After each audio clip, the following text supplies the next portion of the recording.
Hello, good people. Welcome to Cancer and Comedy with Dr. Brad Miller. This is the podcast where we look to offer healing to cancer impacted people with hope and humor. And we love to talk to people who have something to do with the whole process of being engaged with people's lives where they need some hope and some humor in their life, and it engages healing that takes place.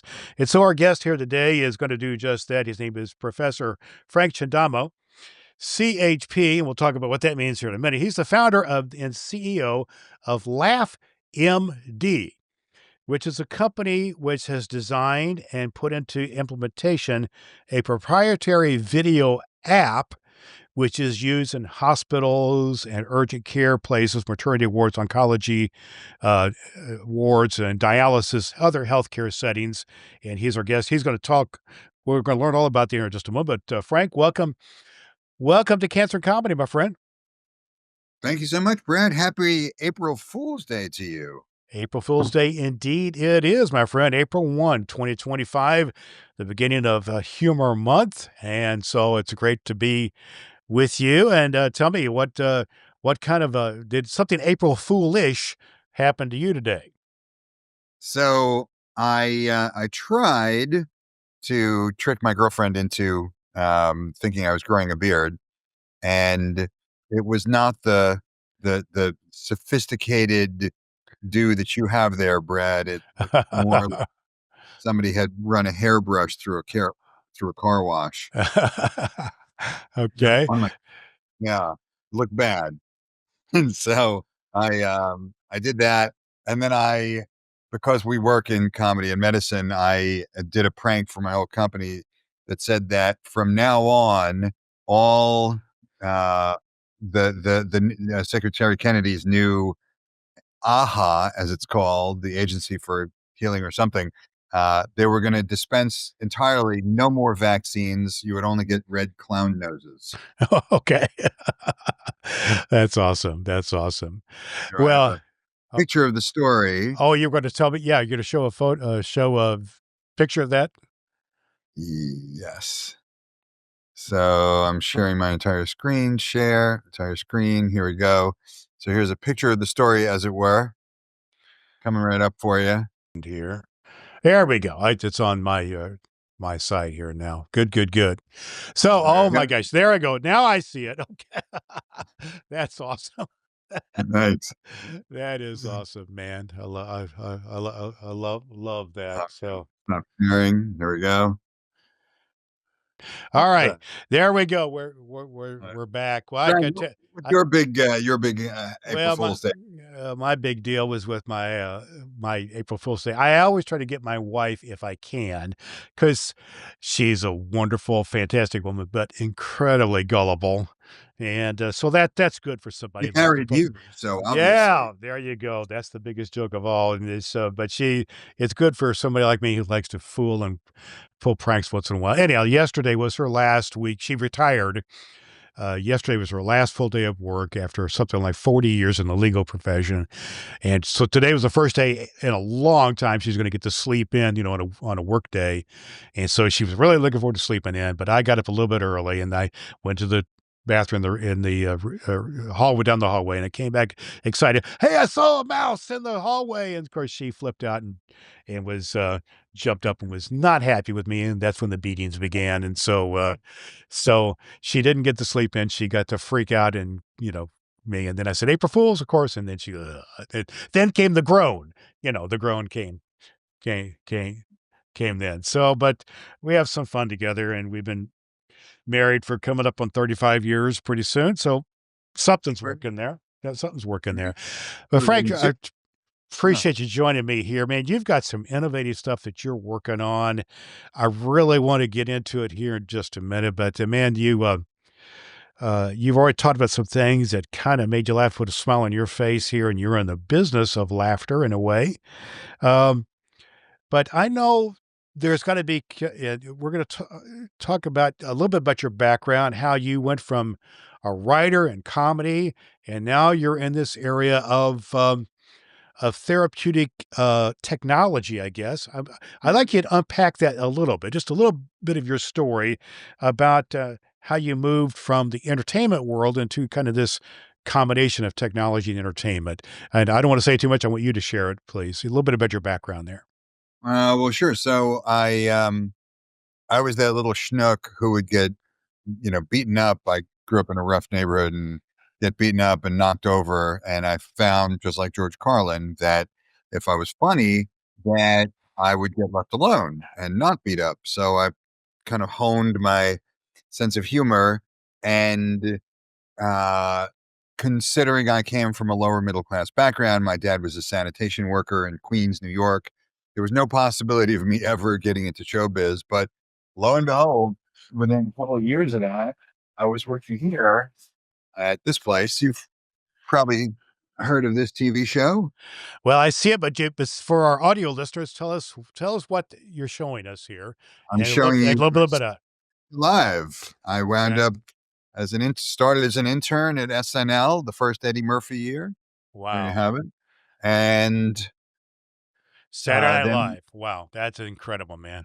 yeah, it was pretty cool. It's pretty cool. There you go. There's a sketch from when I was there, Wow. and I wound up actually writing a sketch for them because it was such a bad year. It was the only year that SNL was ever thrown off the air.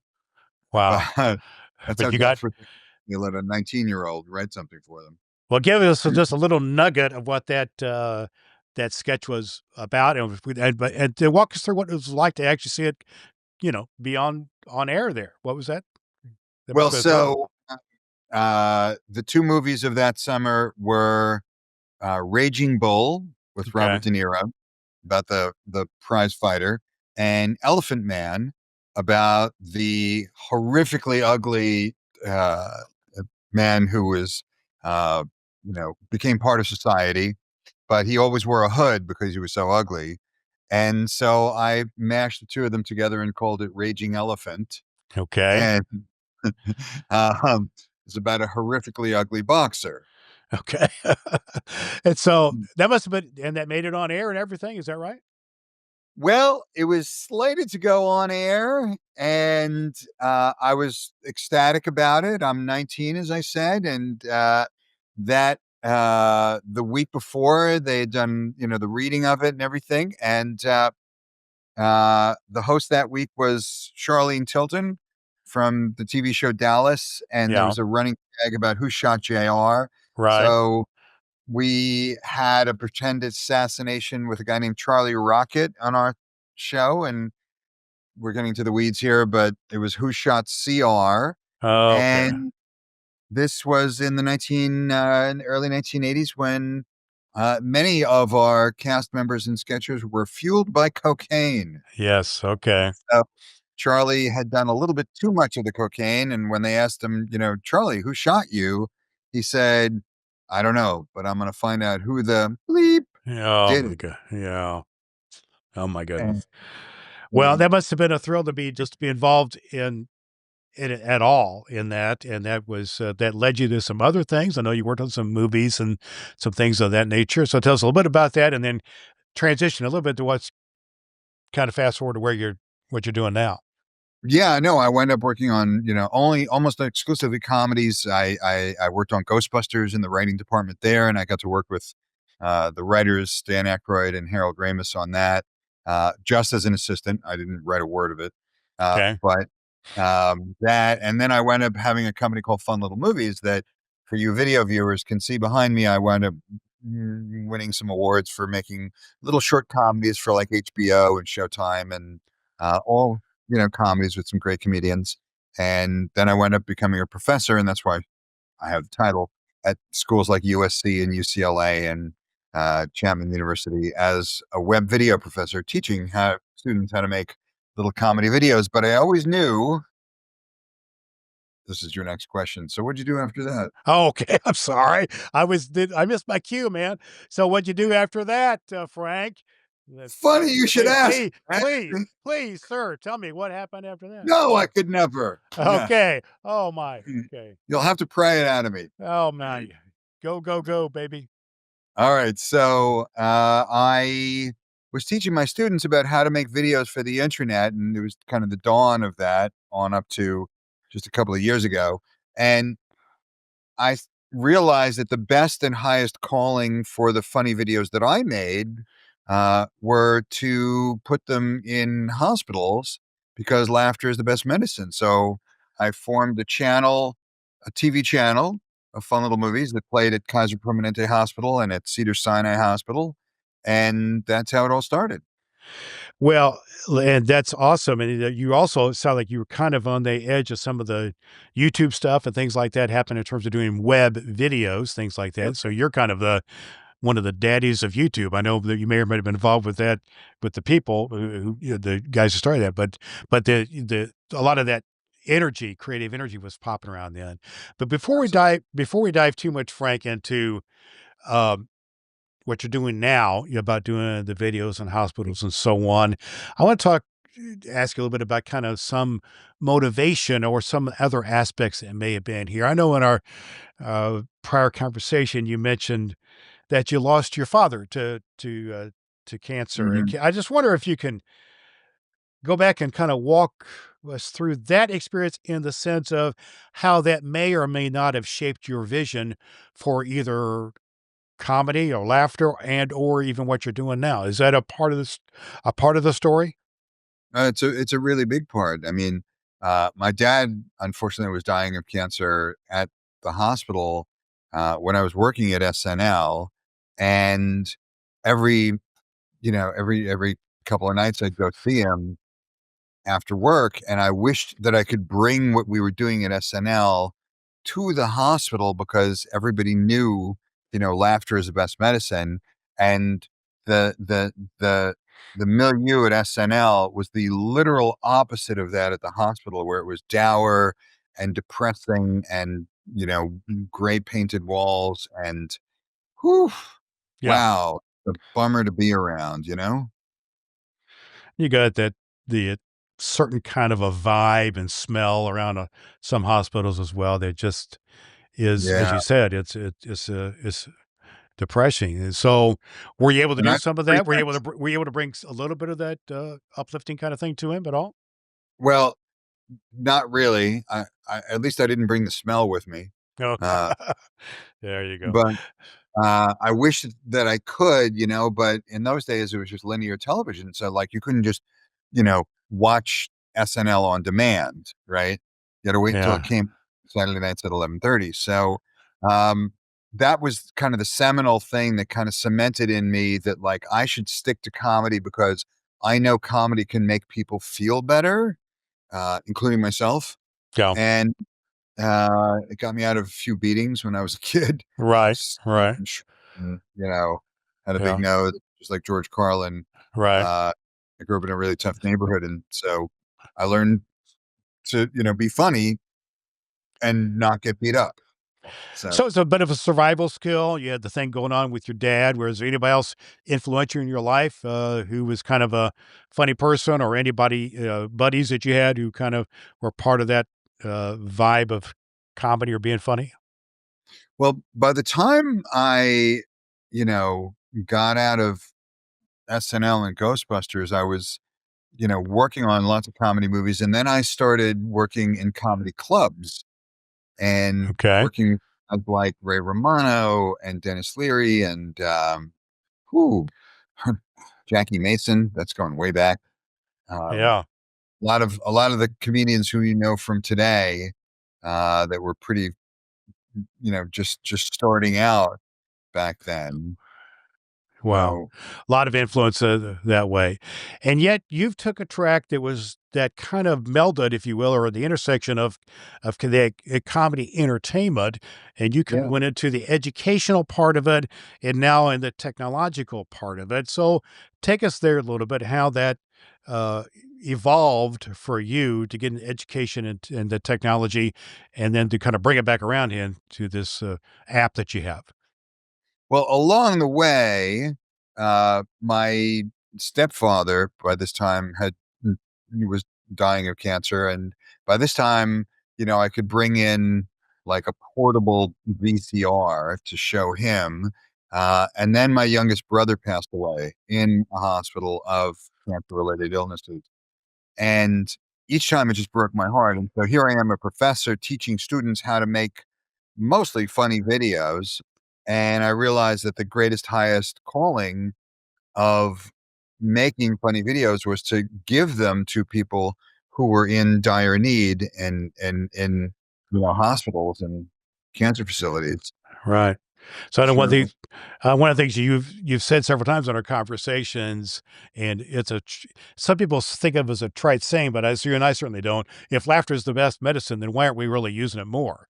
So is Right. that's kind of a key phrase for you? That's kind of a motto that you have, is it not? Well, I'm writing a book now called "If Laughter is the Best Medicine, Why the Bleep Don't We Use It as Medicine?" Right. There you go. So that's Yes. what you're doing. So what you come up here.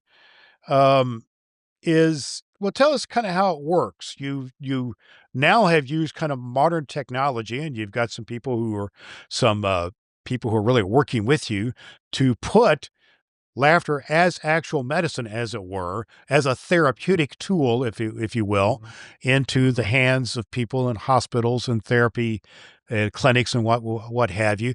So just kind of tell us what the app is and kind of how it works. Well, the app is centered around the science. Um, when we played channels of comedy videos at Kaiser Permanente Hospital, at Cedar Sinai Hospital, everybody said, "Yeah, that's a nice thing, but where's the science? Where's the evidence? Show Right. us the proof. Show us that this has a lasting effect. Show us that this has, that the people who watch it do better against the control group, things like that." And so over the course of when I started this in 2011 until now, it's been about getting the science part of it down. And that's a completely alien world for me because I was a comedy writer. What do I know Right. about science? Right? But the team that I work with, they know a lot about it. And I'm super grateful to them. So I that's know. how we In looking at your website, you just got a ton of research there. I know I've seen a little bit of that you've showed me as well. I mean, one of the things you just kind of give a snapshot of it. Uh, you say that the evidence shows, the scientific research shows that up to 60% pain reduction in some studies. So, what did you learn from those findings that surprised you, or what gave you some affirmation of what you're working on here? well, good question. The We've done 5 studies. One where we lowered stress in USC healthcare providers by like 90 something percent, but it took an hour. Then when I was teaching at Chapman, we did it there with healthcare providers. In just 3 minutes, we lowered their stress by 13%. Then at USC Norris Cancer Center with the fantastic Dr. Jacek Pinsky, uh, we gave an app of comedy videos. They watched them for half an hour, and we lowered stress in over 90% of the patients, and we lowered pain in over 90% of the patients who had pain. So stress and pain are two of your biggest issues when you have cancer, right? Right, right, right. And these were actually measured in some sort of a scientific way. It was not just kind of an observation, type of thing. It was some sort of the scientific method was used in terms of doing this research. And you've got, as you mentioned, on your team, it's not just a bunch of stand-up comedians on your team. You've got, you know, Yeah. researchers and doctors and scientists and other folks who are involved. And tell me a lot how what those folks have contributed to your work here in terms of were they did they have to be kind of convinced coming in this is something that has some valid look at, or tell me kind of how some of those conversations went with some of the medical professionals or scientific people. Well, one of the advisors is the real Dr. Patch Adams, who was portrayed by Robin Williams in the movie. And Wow. he's still with us. And he believes in this, so it's good to have him on board. Dr. Amitabh Mazumdar was one of the oncologists who first pioneered the use of stem cells in oncology, and he's been a professor at USC, at NYU, and now he's one of the principals at the Oncology Institute. In fact, Scott Michael Jensen is somebody who ran the content store for Nokia, helped create the app for Major League Baseball, ran the Weather Channel, all their digital. So he's somebody who's very talented in business. He's a lawyer as well. I owe my life to this guy. Aristotle Zhang graduated from Pepperdine. He's our head of research, and he is someone who, even as a teenager, he ran an anti-smoking campaign to get teens to stop smoking. Wow. So we're So cre how credibility the credibility part is pretty firm. Pretty oh, firm here. I could go on. Dr. Sandra Sufel, who uh, ran a wing of a hospital by the time she was 30, and has raised over $1 billion in medicine, in medical technology. Um, Rick uh, Rick Barnett was somebody who ran 5 different hospitals before he joined with us. So Wow. really amazing team. Yeah. Well, let's walk through the credibility is there. You've gathered a lot of material here. You've in some way or another vetted the material. I assume that you bring in for. Tell me how that works. How do you vet the material that you bring in for appropriateness or effectiveness and things of that nature? Do you do that type of thing? Of course. So here's what the app looks like. I'm showing it to Okay. you on screen now. Right. And so there's an icon that says start here. And if you tap that, it asks for your de-identified patient ID number. And then you go through a survey to determine your health status at that moment. It is subjective. And just for all our audio listeners, this is an app on your phone. That's what we're talking about Yes. here. Yes. As opposed to an app on your shoe. You got me there, my man. And So then, so yeah, you plug into this now. Let's just say in a way I'm celebrating, but yeah, 2 years ago this week is when I had my cancer surgery, and I was in the hospital for a few days. So it's kind of I've been reminded of that. But I would have been cool to have had something like this when I was in the hospital and not feeling the best, but able. But how would that work? If I'm in the hospital having surgery and, and the hospital has somehow this available, or this app is available commercially, just kind of tell me how that works. So right now it's not available commercially. So we would have to give it to you because Okay. you're a really good dude, and we would give you the app, and then you would just click on the button here that says "Watch videos," and once you click on that, you can see. Can you read the types of videos we have on there? Yeah, I see like kids and animation and pranks and babies and things like that, right? Animals, Absolutely, sketch stand. comedy, So you classic TV got shows. categories, right? Okay, So we've got Seinfeld on there. We've got All in the Family. We've got Rhoda for classic TV shows. 30 Rock, Parks and Rec. Um, we've got stand-up comedians like Jerry Seinfeld, Gabriel Iglesias, John Mulaney, Nate Bargatze. Yeah, we've got a whole lineup of them, and we've got funny baby videos, funny kid videos. Funny animal videos, the talking dog, all that stuff good, on good, there. good.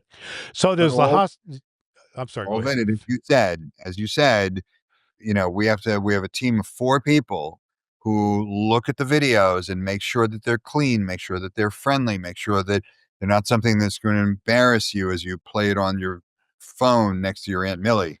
Right. Um, Okay. Okay. and and pop I think that's well, important. That's important to yeah, be appropriate, but also effective. And so yes. hopefully they're, also effective in what you're looking to accomplish. So just to understand, it's not available commercially. Does that mean like the hospital I went to, would they somehow have to be somehow connect? If I was going to use it, that hospital system would have to make that available as a service to me as a patient. Is that kind of how They that works? yeah, if they're, you know, ambitious enough, clever enough, and adventurous enough to reach out to us, they would, and then we would supply the app to them as a service, and then they would supply it to their patients. I see. Okay. Mhm. Well, tell me, how's it working? What kind of results are you getting? The places where you have it now, are people responding to this pretty well? I would say so. I mean, the last study we did with AT Still University with the Dr. Joseph R. Cohen, who's the head of the pain management clinic there, patients started at a level 10 pain. These are chronic pain patients. And we had an N of over 40 patients. And over the course of watching half an hour of funny videos a day for 28 days, their pain level went down to a 4. Wow. So from a 10 to a 4 is like the difference between getting hit in the head with a hammer or a pillow. Yeah, a big difference, right? Yes. Yeah. Well, so you're seeing that happening, and then I assume that you can gather that data to use in sharing with the powers that be at various institutions. And what Yeah. the reason I'm getting at, what I'm going at here with you, Frank, is this: is that I just think skepticism and kind of a situation of not giving validity to this type of thing is an issue that Mm. that is that humor therapy professionals are dealing with, and see what you think because you're really on the front lines of this. I'll give you my own quick story. I happen to know the person who was head of one of the hospital systems around here connected to a major university. In other words, Yeah. there's hospitals not only in our capital city of Indianapolis, but all around the state. But yeah, he just had retired like a few weeks before. And I went to him, and he's a personal friend of mine. I've known him literally for 30 something years. And I kind of pitched the idea of doing some interviews for my podcast, Cancer and Comedy, basically about therapeutic humor and that type of thing. And you know, he just looked at me like I was crazy and just like dismissed it outright without any taking it any further at all. So I just wondered to get your take then, and how do you deal with skepticism, with pushback, with those who think that there's not a lot of validity here? How are you dealing with that in your work in developing this app? Well, uh, first of all, is this guy still your friend? Well, we haven't talked since then, to be honest with you. I think he's kind of ghosted me since then, but oh well. Yeah, exactly. Yeah. So, there's a thing called the bell curve, right? Right. And at both ends of the bell curves, there are two things, right? There's the one side where there's the laggards, people who don't want to try anything new. They couldn't work a computer if it bit them on the leg, right? And then there are the people like Steve Jobs, the innovators, the visionaries, who are at the other end of this thing, right? Sounds like your friend is not a visionary in that aspect. He might be in other ways. He might be a virtuoso violinist. Who knows? Right. Uh, but the thing that all of those people have in common, though, is that everyone has heard the expression "laughter is the best medicine." Yes. Everyone agrees with it. Yeah. Yeah. Well, No, that's yeah, kind of where we're at. That's part of the evangelistic mission, if you will, of what folks like you and I are working on. Well, right. so I just think that's interesting, and so your goal, I assume, is to get your app into more and more hospital systems and other clinics and things of this nature, and so and that's kind of what we're after here, and that's part of what therapeutic humor is all about. Now, I know there's one area you really seem like you're either have already expanded to, or maybe you're looking to expand to. Maybe you could say more about that. Is has to do with addiction recovery and this type of thing. Tell me Yes. about that. Where are you at on that part of things? And why did you decide to go to that aspect of of the need? Well, we think we'd be great for addiction recovery. We're not in a facility as of yet, but we've spoken with many people who run facilities who say, "Yeah, that'd be a good idea. We should try that." But again, it takes somebody who has the impetus, the adventurous spirit, and the strong desire to try something new that will absolutely positively work, because we've done 5 studies now, and through the AATH, I met Dr. Ronald Burke, who pointed out that there are 400 studies that show that laughter is therapeutic in one way or another. 400 times Wow. somebody went, "I wonder if laughter can help with your blood pressure. I wonder if laughter can help with your, respiration, blah, blah, blah." And 400 times they've found either it didn't have much of an effect, or it had a really good effect, like we did. Right. And 400 times before us, people went, "Well, that's good. Now on to the next thing," and did nothing about it. Wow. Right?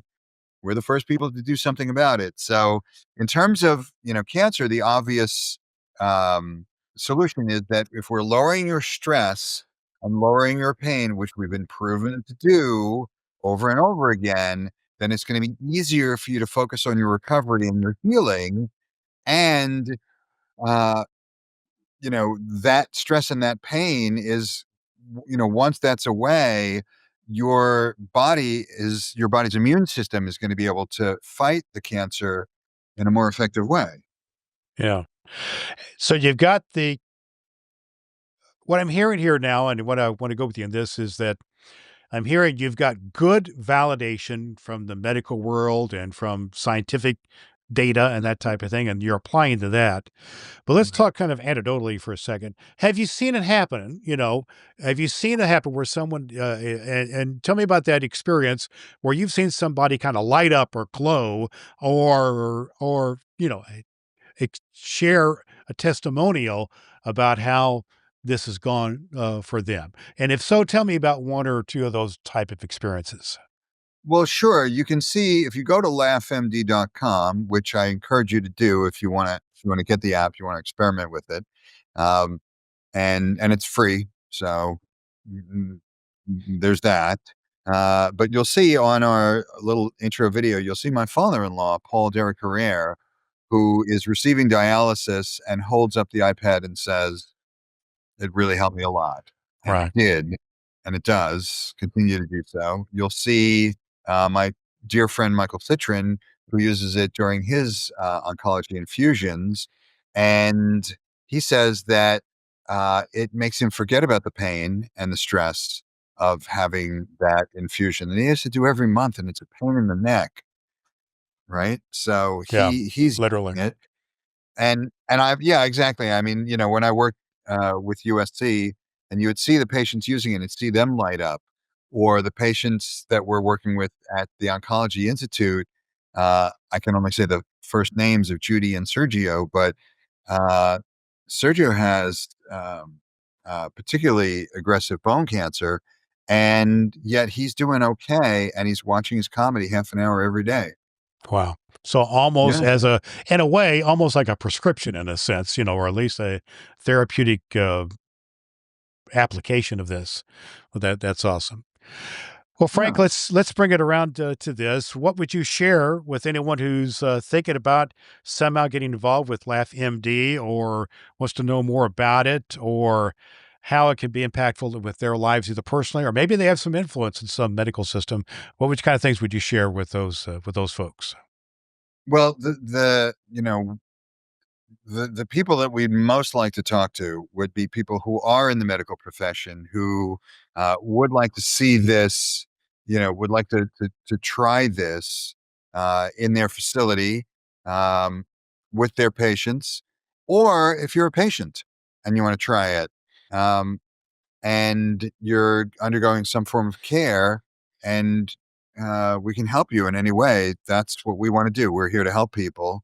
Um, you're someone who is an investor, we are in the beginning stages of raising funds for this. Once our fifth study is published, then we're going to go at it in a more meaningful way.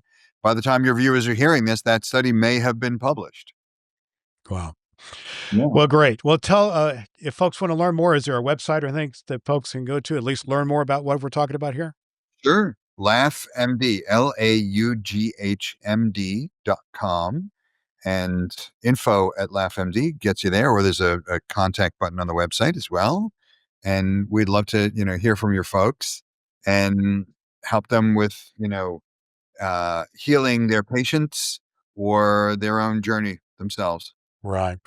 Well, I think it's a it seems to me, Frank, as we kind of close this discussion down, that or bring it to a close here, that this seems like just a beginning to me. I mean, it seemed like the intersection of technology and comedy and therapy is just beginning, kind of like, we started with AI few years ago. I know it's one of those things that been out there for a long time, but it really kind of hit the turning point as opposed to Sure. the tipping point a couple years ago. It seemed like this may be just a great uh, it may be a common thing to see not too long from now. Is it tell me, is your future vision kind of a big one that it's going to great things are going to be happening here? Three things. I'm going to tell you three things. One is that we're working at the moment with a company called Affectiva that can measure your facial reactions using AI to see if you Oh, like the video or not.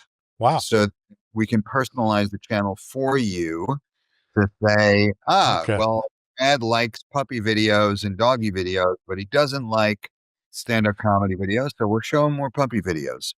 So that's pretty Wow. cool. That is Yeah. awesome. That's awesome. Right. Well, Uh, that's the second of two, sorry if I may jump in, no, no, is no, that please. we're working with a company called Bina, Binah, and Bina.ai. You can look them up. They measure your health status using the camera on your phone to determine your blood pressure, your heart rate, your breath rate, your hemoglobin A1C levels. So Wow. once we have it incorporated into the app, we can see, Brad started this with a blood pressure of 100 over 80, and he finished it with a blood pressure of 90 over 70 or 70 over Great. 90. You know what I mean? Yeah, I So got you. I get the idea. we can show the delta, we can show the difference in the before and after. And that would be objective data as opposed to the subjective data that we collect now. And Brad, to tie it all up, here's what's going to happen. Mark my words on this. In a couple of years, when you go to your doctor, he or she is going to say, well, are you eating right? Are you getting enough exercise? And are you getting some laughs? Uh-huh. Wow. Yeah. So that's a wonderful way of leaving it. You've got the AI coming together and the facial recognition, all the technology things, and then the Mhm. doctors are going to start to, and the medical professionals buy into be just like right now. It's very common for docs to say, "Go out and get some sunshine," for instance, get some vitamin D or whatever it would be, Yeah. fresh air. This would be kind of a common thing to say, "Have a laugh." Awesome. Yes, exactly. Yeah. I mean, my Well, doctor tells me to get some sunshine in a different way. He says, please go. Just leave. just go, get out of here, get out of here. Yeah. I got you. I got you, my friend. Well, what a delight to be with you, man. And Hey, the I just think I just want to really just finish on the thought that if laughter is the best medicine, then let's use it, right? Let's use it. yes, Let's use it. yes. All All right. right. So Laughter, laugh comedy, cancer. Yes. And that there's so we thank you. The name of the company is LaughMD, and we'll put all the connections and links in our show notes at cancerandcomedy.com. We thank you for being our guest today, Frank Chindamo from LaughMD. Thanks for being our guest. Thanks, Brad. Take care.